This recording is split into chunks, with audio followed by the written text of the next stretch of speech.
మనం చూస్తుంటే సింహం తన టెరిటరీ కాపాడుకోవడానికి ఏ వ్యక్తి అయినా ఎంత పెద్ద వెపన్తో వచ్చినా సింహం ఎవరికి భయపడదు, పోరాడుతూనే ఉంటుంది. పోరాటంలో చావటానికని రెడీ అవుతుంది అనమాట. అంటే మనిషి తన ఫైట్ అంత గట్టిగా చేయాలని అర్థం. మనం చూస్తే క్రొకడైల్స్ కావచ్చు, ఇతరత్ర ఏ జీవులైనా కావచ్చు, ఈవెన్ వుల్ఫ్స్ కావచ్చు, ఏ జీవులైనా కావచ్చు, సింహంతో పోరాడడానికి తొందరగా ముందుకు రావు. ఇప్పుడు హైనా టీత్ చాలా బలంగా ఉంటుంది అనమాట. ఎంత బలంగా ఉంటుందంటే దేనైనా కొరికేయగలదు. 20 హైనాలు వచ్చినా సరే సింహాన్ని ఏమి చేయలేము అనమాట.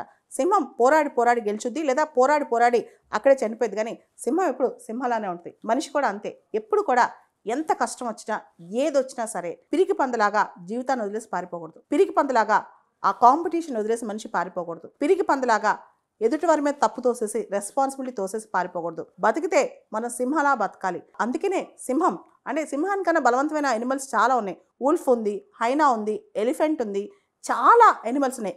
కానీ సింహం ఎందుకు రాజైంది, రారాజైంది అంటే సింహానికి ఆ తెగు ఉంది కాబట్టి. తెగు అనేది ఎక్కడి నుంచి వస్తుందంటే ఆ శక్తిలోంచి, ఆ విల్ పవర్లోంచి వస్తాయి. మనిషికి కూడా తన మీద తనకి ధైర్యం ఉన్నప్పుడు, తనకు మీద తన కరేజ్ ఉన్నప్పుడు, తనకే తను పోరాటం చేసే శక్తి ఉన్నప్పుడు, మీరు గమనించండి, సింహం ఎవరిపైన ఆధారపడదు. తన పోరాటం తనే చేస్తుంది, తన ఫుడ్ తనే ఎత్తుక్కుంటుంది, తన హంటింగ్ తనే చేస్తుంది, తన గస్తీ తనే కాసుకుంటుంది, తన కాపలా తనతోనే ఉంటుంది. సింహం తిరుగుతూనే ఉంటుంది. తన టెరిటరీలోకి ఎవరు వచ్చినా అస్సలు ఒప్పుకోదనమాట. ఎప్పుడు సింహమే కాబట్టి.